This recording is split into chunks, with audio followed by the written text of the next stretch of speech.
Everybody talks luxury these times. But what is luxury? Very often there's no substance. It's just about money. As if everybody goes crazy. But what we need is creativity. And creativity has nothing to do with money. Creativity has to do with passion, with dedication, with long term, and with giving trust to people, to give them the possibilities to create. Swatch is and was always considered a canvas on the wrist of people. Artists wanted to work with Swatch because they could get out of a museum where not many people are going.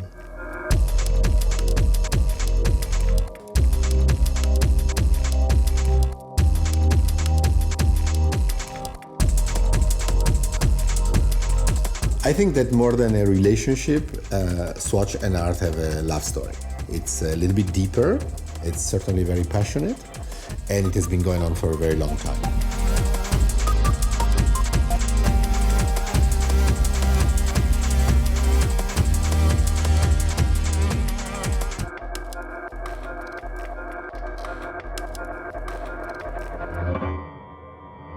Swatch has been active in supporting contemporary artists practically since its foundation in 1983. The very first project we all remember was presented in Paris. It was a very, very limited edition of 120 pieces designed by Kiki Picasso. And it became immediately an object of desire for people that were passionate about art around the world. Keith Haring was, probably the guy who invented street painting and graffiti back in the 80s, has been creating 4 different designs for Swatch. And not only creating the designs, but really injecting also his energy and vision of pop art into our watches. We have had amazing movie directors for the 100 years of cinema. We have had Pedro Almodóvar, an icon of Spanish movie making, but also Akira Kurosawa, who's probably one of the biggest master of movie making in the 20th century, and Robert Altman from the US. So these are very, very big names, and I don't think anybody would ever expect to see their vision or their work or their personality and their creativity translated into a watch, and this is what made that project very special. Then we cannot forget Alfred Hopkins, who has been one of the big names in Swiss art in the 90s, when he created with Swatch a collection of 3 very provocative styles: a cucumber, a eggs and bacon, and a red pepper idea around the concept of breakfast, which led us to also expand our vision and our horizon. So we didn't sell those watches in the stores. They were sold actually in fruit markets at 6 o'clock in the morning.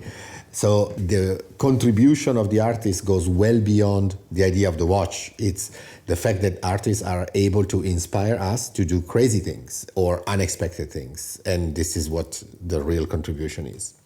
In more recent times, I think we should mention for sure the watch we did with Mika. I was honored to be asked to design a Swatch. I was like, yes, because to me, I was just waiting. I was kind of waiting. I was waiting to have the opportunity to do something like this. I mean, I'm not stupid. I know that they do these amazing collaborations with artists and designers, and I've collected them myself over the years. He's a pop singer, and it's been a huge success in France, in Italy, but in many other countries. The first watch we did with augmented reality embedded in it, so our first entrance into a more interactive form of art that we developed with José Carlos Casado, a Spanish artist that we ended up meeting in China. And since then, we have been evolving and we've been experimenting in the real spirit of Swatch, which is always to look for something new and for something different and for something provocative. We have been experimenting in different fields. So we have been extending our vision of art from, let's say, traditional figurative arts into movie making, into music and performing arts, and so on and so on. Listen to me carefully, Mr. Trevor Ennis. This is me, friends. I am friends. Wake up!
2000, 2002, 2003, Mr. Hayek was in Shanghai working on the bond with the responsible of Swatch Group China. I saw this building, and it's like this building was talking to me.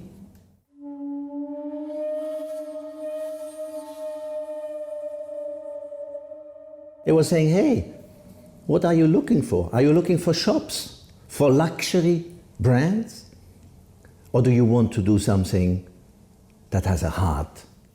So we start to think about a concept, how could we bring the creators of the most expensive luxury art in the center of the city? And they were insisting about two things. It is luxury and it has to stay an hotel, because it's the first biggest hotel in Shanghai.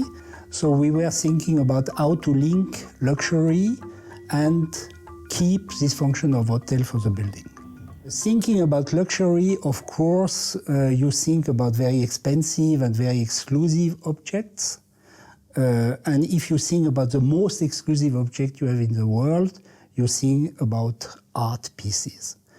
So, of course, we were thinking about link somehow our commitment to creativity, which is a luxury, with this building and keep the function as hotel. We developed the idea of making out of this an artist resort, an artist hotel, the Swatch Art Peace Hotel.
And we were able to inaugurate the new Swatch Art Peace Hotel the 1st November of 2011.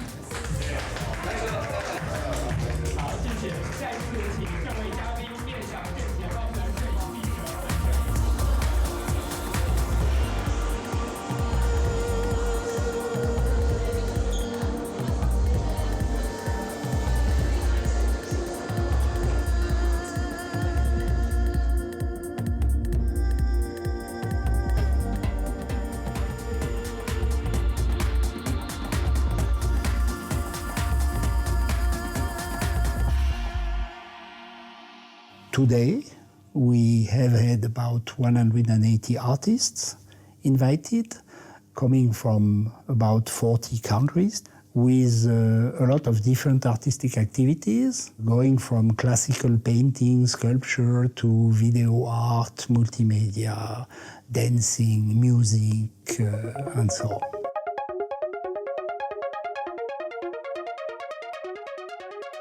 But we asked to have a trace of the residency of the artist at the end of the residency, and of course, most of the artists that let us a piece of art. The artists normally give us something important because they know that we will use as communication tools these pieces and we will present them to the public. It will not be stored in an external storage somewhere or in a cellar. It will be shown to the public. Peace. Peace. Peace. Peace. Peace. Peace.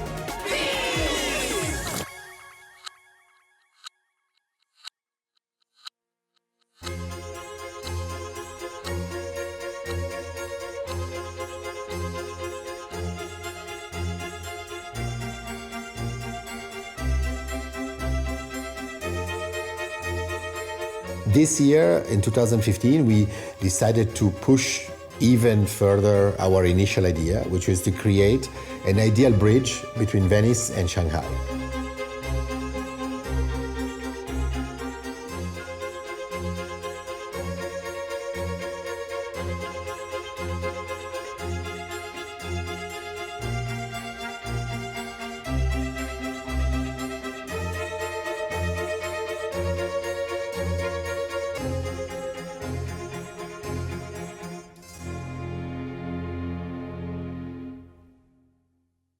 The relationship of Swatch with La Biennale di Venezia is not new. It's not something from 2015. It actually dates back 4 years ago.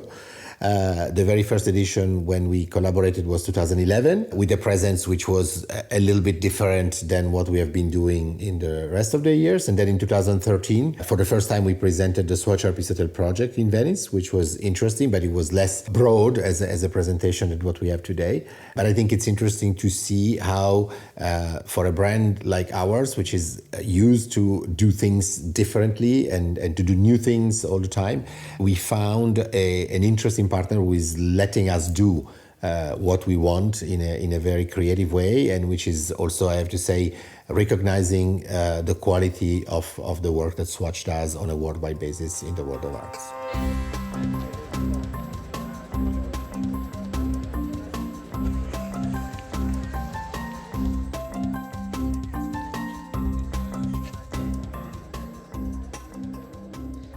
For Swatch, being present, being a partner at the Biennale in Venezia is, of course, an amazing opportunity, because this is the only contemporary art moment in the world which is not animated by a commercial spirit, but it's actually really the idea to experiment and to witness the new. And of course, this mirrors very well the personality of what we do.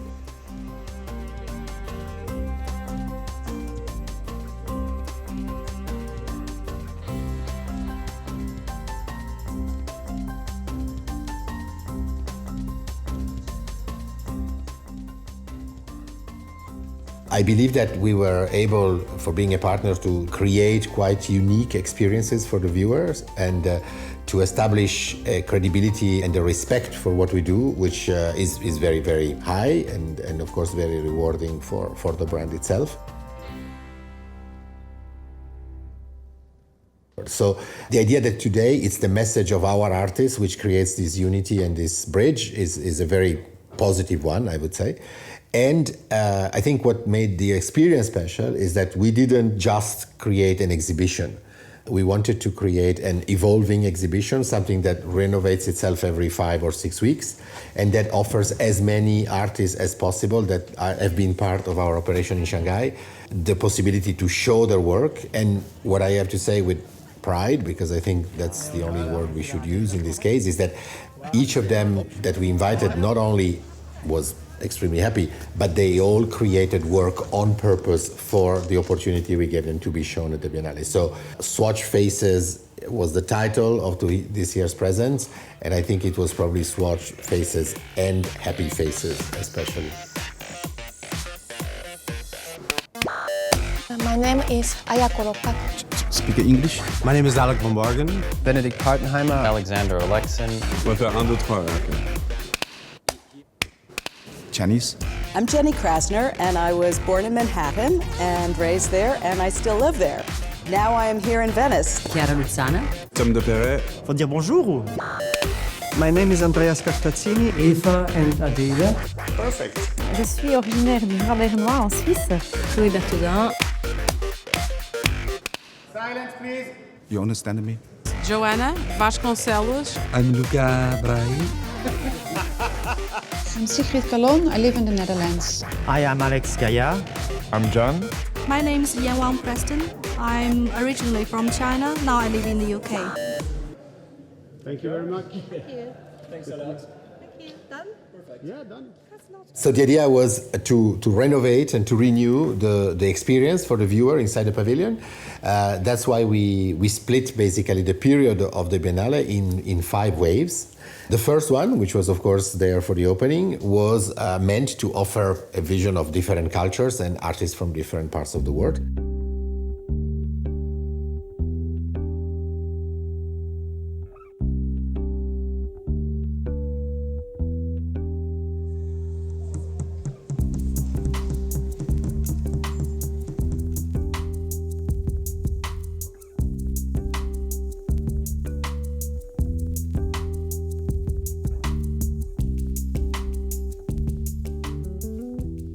project is very easy to explain. You know the whole Yangtze River in China is 6,211 kilometers long. So I took one photograph every 100 kilometers along the river from the source to the sea. That's a concept. So now you see here is a whole set of images from the 63 equally spaced points along the Yangtze River.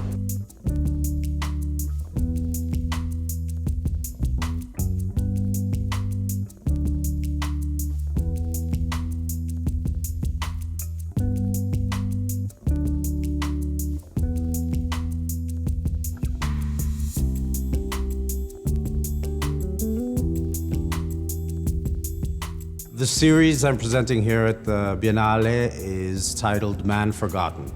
And to me, the fundamentals of a face are the history and the baggage we carry behind it. Man Forgotten are those layers that we have to leave behind as human beings as we walk through life to get to who we are today.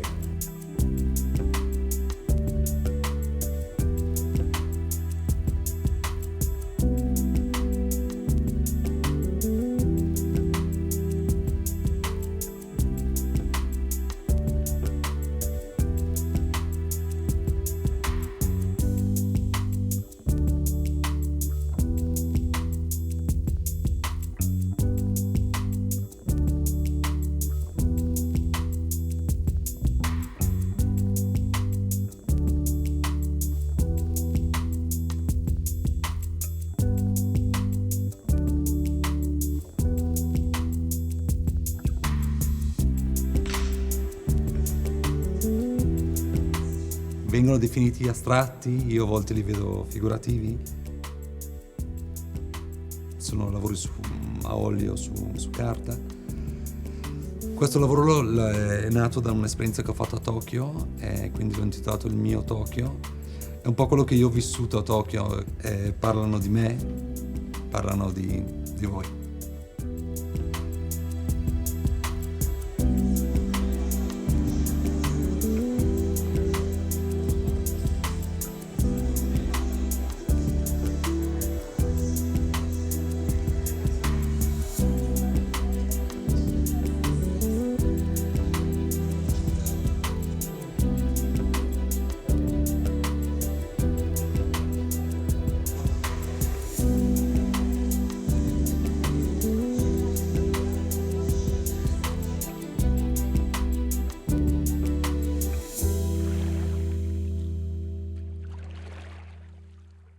In the second wave, we wanted to celebrate China, so we decided to go with Chinese artists, all of them, of course, with very different ways to express themselves.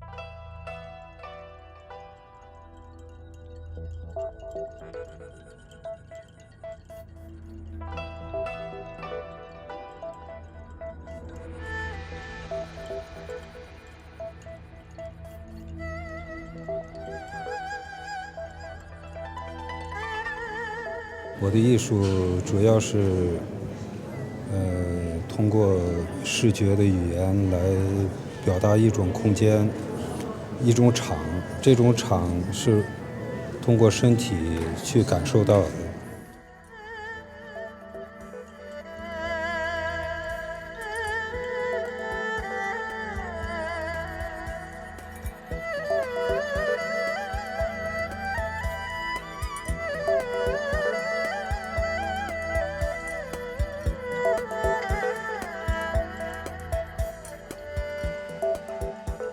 This is a series of paintings. I did use acrylic color on the cardboard. I pour the color on the surface, make the nature to be, abstract images. Then I use a very transparency white color to cover it again and paint it again, make the distance and the space.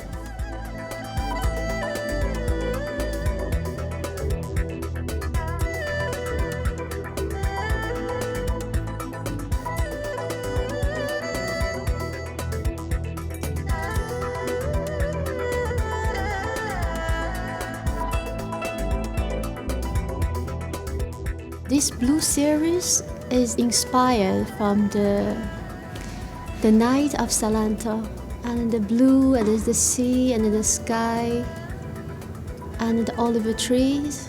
The nature for me is big inspiration.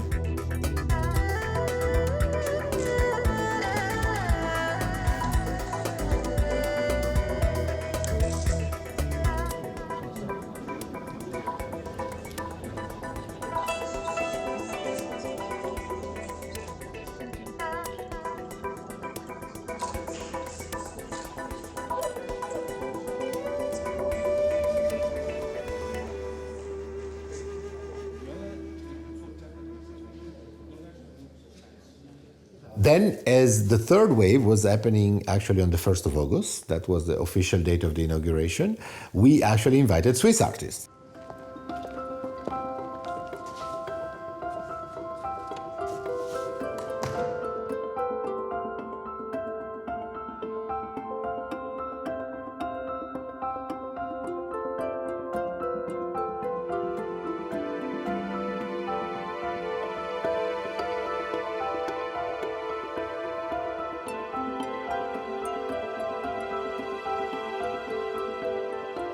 Ce projet a démarré avec une ancienne recherche qu'on avait faite sur des églises catholiques construites en béton dans les années 50.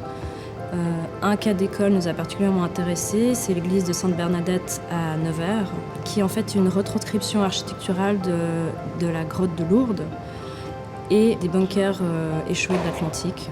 On a choisi de travailler avec une chambre technique pour pouvoir avoir des très grands tirages.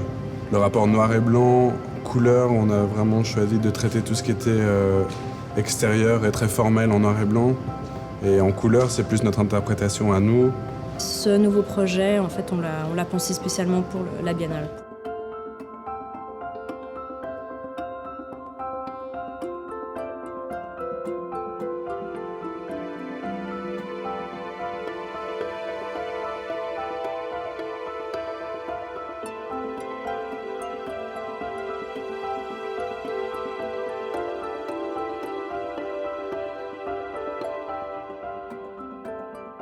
We are representing two works, one sculpture on wire and nylon string. It's different bodies floating in space. It's a reference in the art story, and it's called Die Höhle.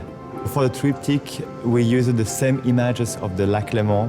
First, we transfer the images on a canvas, and then we paint with gouache or acrylic. And then, at the end, we scratch with a cutter to make the subject more intensive and more abstract at the same time.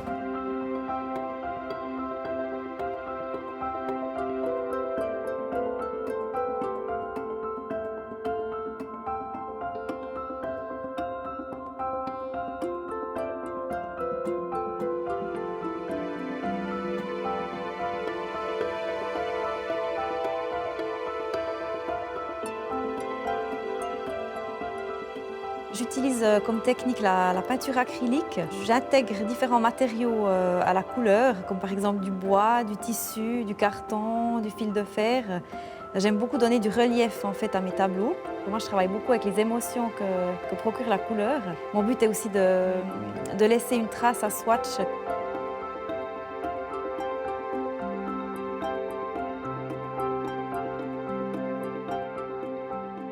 The piece presented is from my opera called The Sandman, and it's based on a romantic story, of a very famous romantic story from Germany from the 19th century, and it was sort of a new version of this old story.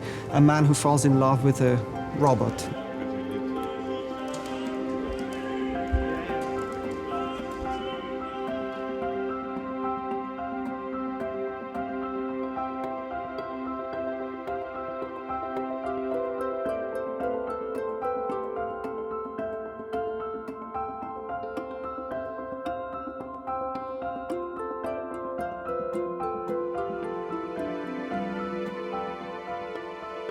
I love to use a lot of bright colors, and also I like the cute shapes, but a little bit weird world. I love also children drawings and these kind of things. I can feel a lot of energy and also kind of healings and also happiness and free feelings. When people see my paintings, I want to people also like these feelings.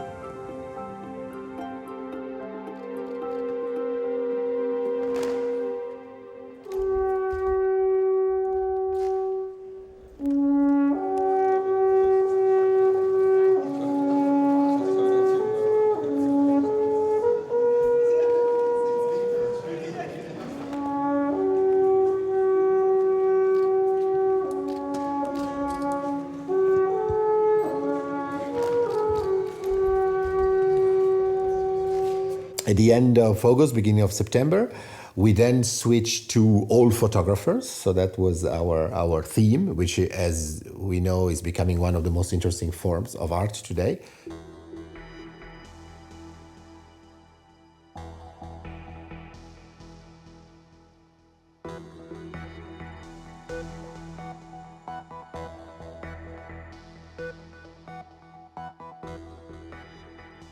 The work I'm showing here is dealing with aspects of air pollution in China, and it's kind of showing the consequences of excessive economic growth. So it's dealing with air pollution, but it's also dealing with aspects of climate change. And I think we've reached a time in history where we really have to think about how we want to proceed as a species.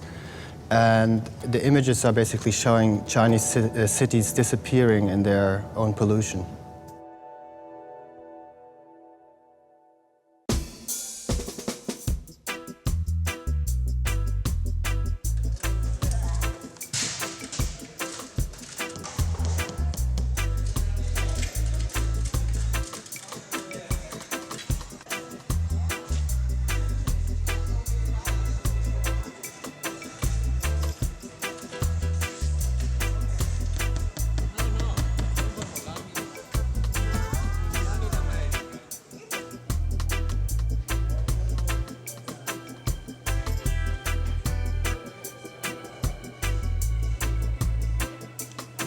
My work here is about being in love, wanting to be loved, finding love, looking for love. So we have the woman on one side over there, we have the man here, and they are coming from different directions, searching for each other. Every piece here I photographed in Manhattan in New York, and I love walls and graffiti. And so you see the graffiti, you see, the taxi. I spent my whole life in Manhattan, though I love traveling. I travel all over the world and I take my photos, but now I've suddenly decided finally to photograph where I'm from. First time in my life. And then you see here you have the girl at her computer, and I just saw her there on top of my building while I was shooting, and there she is. So I think I see it's her diary, which is why I titled this Diary of an Infatuation Junkie. So constantly thinking, oh, who will I be with? Will I find my prince? Will I get married? And so there she is on her computer. Maybe she's on Match.com, maybe she's doing online dating. So there's many things going on here at the same time.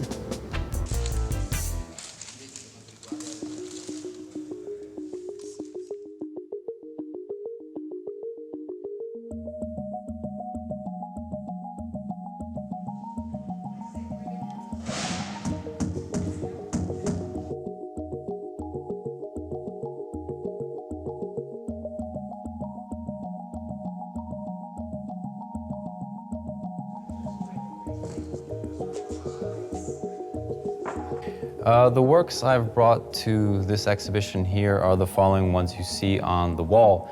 And basically what it is an approach that is very self-aware. The line work is sober, and I'm trying very hard to be in the moment every moment with my brushstroke.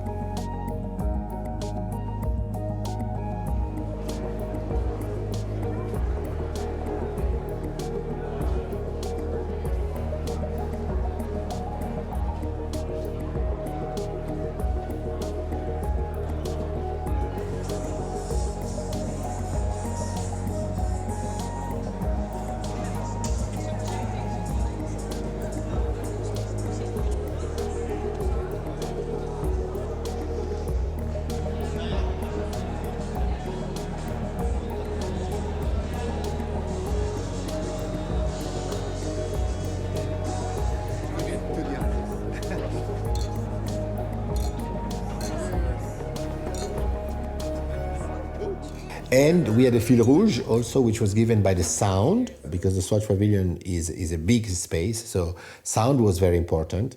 And apart from presenting some of the works of the sound artists that have been in Shanghai at the Swatch Art Peace Hotel, we also premiered there a composition called The Sound of Swatch, which an Italian sound artist, Chiara Luzzana, has created based on the recordings that she was allowed to create in the Swatch factories in Switzerland.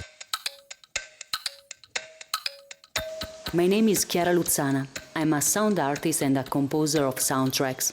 I create music in a particular way, I give a voice to what is born without any, and I give life to inanimate object. My idea is to turn the ticking watch, the sound of its gear, and the sounds captured in the factory into music. The kick drum is created by recording the sound of the main plate movement of the stamping machine.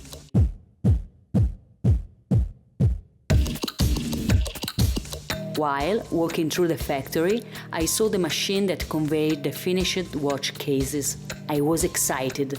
This could be the biggest xylophone I ever played in all my life. I think it's the first time that the people here have seen somebody who is playing with the machine.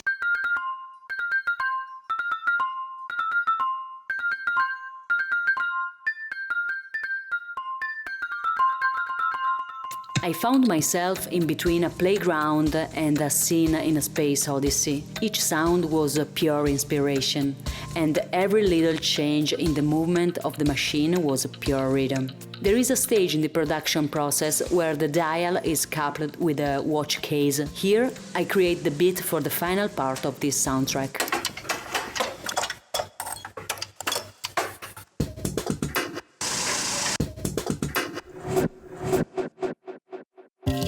Sound is a solo journey into oneself. It is not the same experience for everyone. I learned to transform noise into music and give it harmony.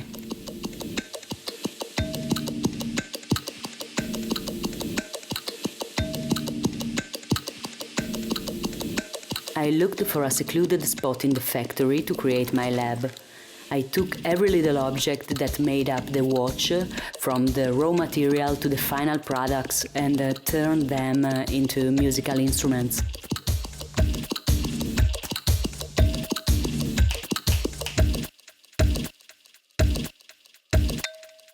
I started to record every ticking of the watches with a stethoscope microphone in order to have a good resonance response.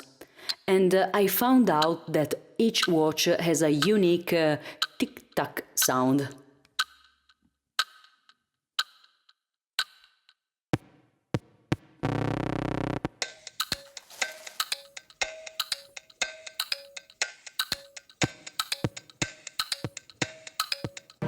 Okay, I'm super happy because I found this microphone and I found a kind of gear inside of this watch. They have a strange sound and I'm super happy now. I have a little synthesizer inside here.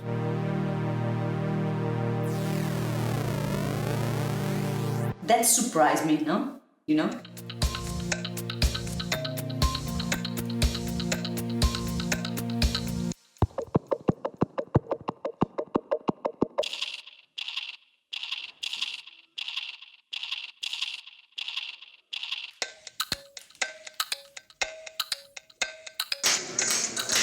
With the plastic that is used for the watch case, I create my hi-hat and a kind of shaker.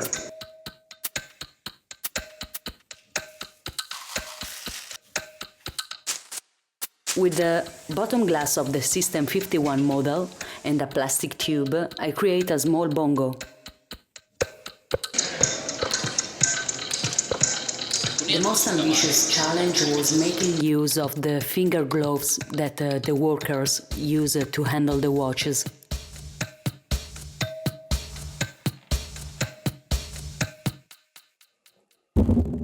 I love this sound.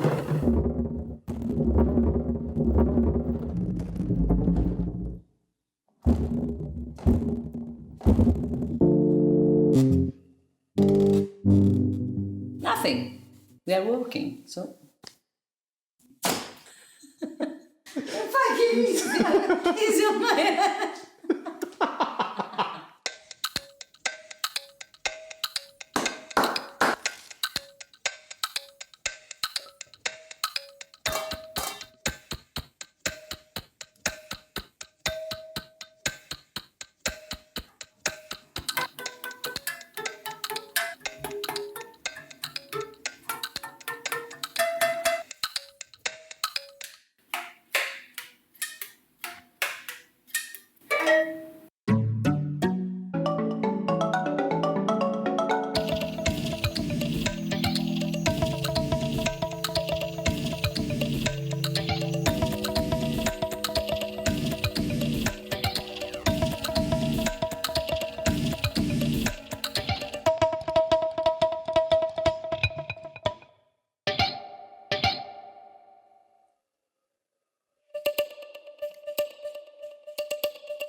So I have a lot of sound, can be very great because the sound is super powerful.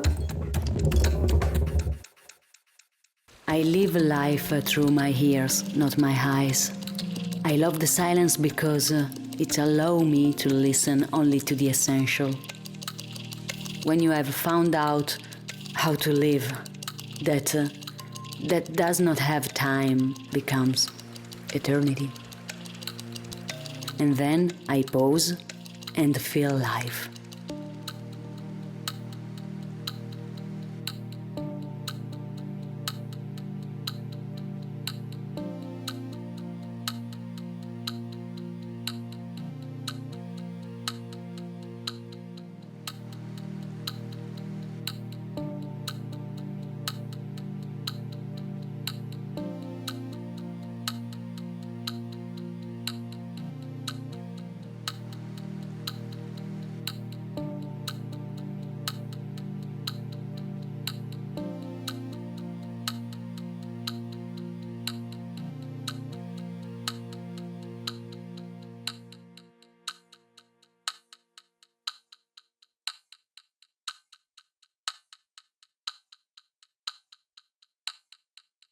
As part of the experience at the Venice Biennale this year, we also wanted to present the newest creations that we have developed with contemporary artists. So for the first part of the Biennale, we were focusing on presenting the work of Eva and Adele. I'm Eva. I'm Adele. They are two extremely interesting artists from Germany. We show here in Biennale Nord, in the Swatch Pavilion, 6 target paintings. And these paintings are like a time battery because we did work many years in different layers. They have created quite an extraordinary and very pop and, bridging between pop and kitsch piece for us. They have a concept in mind, which is their, let's say, the fil rouge of their artistic experience, which is called futuring. So they also represent, in a way, a vision of the future.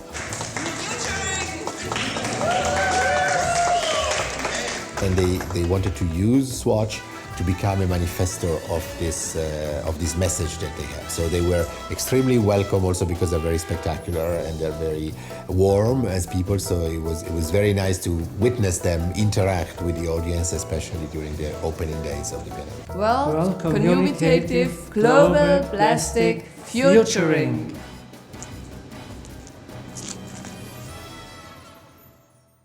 So in the second part of the Biennale, second part of the season, we changed, let's say, the artist space, and we were able to present our second art special for the year, which was created by the Dutch artist Sigrid Calon.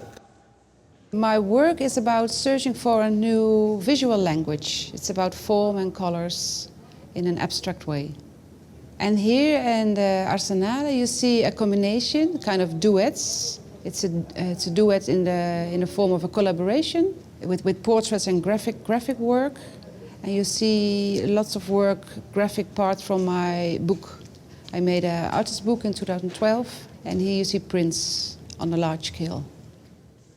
She has invaded the pavilion with very, very strong and very colorful, vibrant graphics, which have become really like a 3D installation. And in the middle of this installation, we have presented her creation, which is representing exactly her style. So it's playful, it's vibrant, it's colorful, and in this case, it plays also with the concept of time as a moving dimension.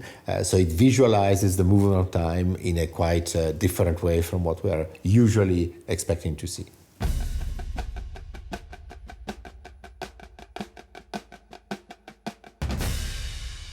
Always keeping in mind that, of course, Swatch likes to surprise. On one side, we have artists that have been very colorful, very bright, very graphic, with a message. On the other side, at the Giardini, Swatch gave the space, the very important space that we have in the middle of this historical location of the Biennale, to a Portuguese artist who is extremely well known worldwide. Her name is Joana Vasconcelos.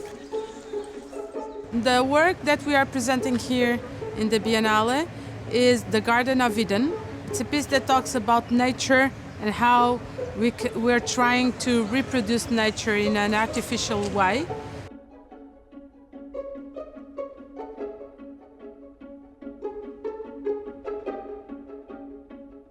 Can we reproduce nature? That's the question. Can I do it? Should I do it?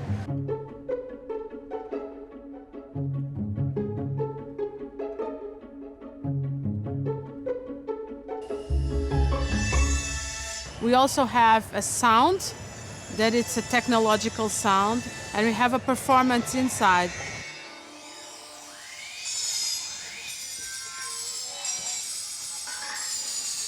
It's an artificial sound for an artificial garden. At the same time, we try to keep the poetic of a garden. And to coronate this collaboration, we are going to present also the watch that Joana Vasconcelos designed for us. It's probably one of the most ambitious projects that Swatch ever did, because it's also a watch that wants to celebrate an artisanal dimension and to celebrate the ability of men and women to create incredible things. In an ideal parallel between a very old and traditional technique, which is called the filigree, and the very modern watchmaking that Swatch is celebrating and being a protagonist of. So the watch that Joana has created is actually a piece of jewelry, even if it makes plastic part of the piece of jewelry. So it's again a demonstration that Swatch is able to provoke, but at the same time to celebrate beauty and to be inspired by artists to create things that have never been made before. One of the unique elements of this project, probably the most incredible, is that all the dials have been, of course, handmade in Portugal by the artisans, but actually they have to be hand-mounted inside every single Swatch. And this is really a premiere because usually this is not happening on a regular basis. So it was requiring a lot of efforts and a lot of ability, of course, also from our teams in the technical departments to be able to transform this piece of handmade artisanal technique into a dial that can be hosted by the mechanics of a Swatch. So I see the future as a way to walk hand in hand with more artists that are there to inspire us and also to amuse us.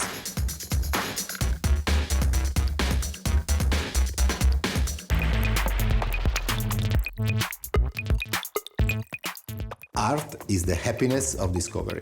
My life. The process. The way to escape. Hearing life with my ears. Breathing. Light. A collaboration. My breakfast. The interesting way to experience life. The journey to my heart. Futuring. Language. Life. Energy. It's a way to communicate. Anything you want it to be. The meaning of life. Oxygen. Art is for you.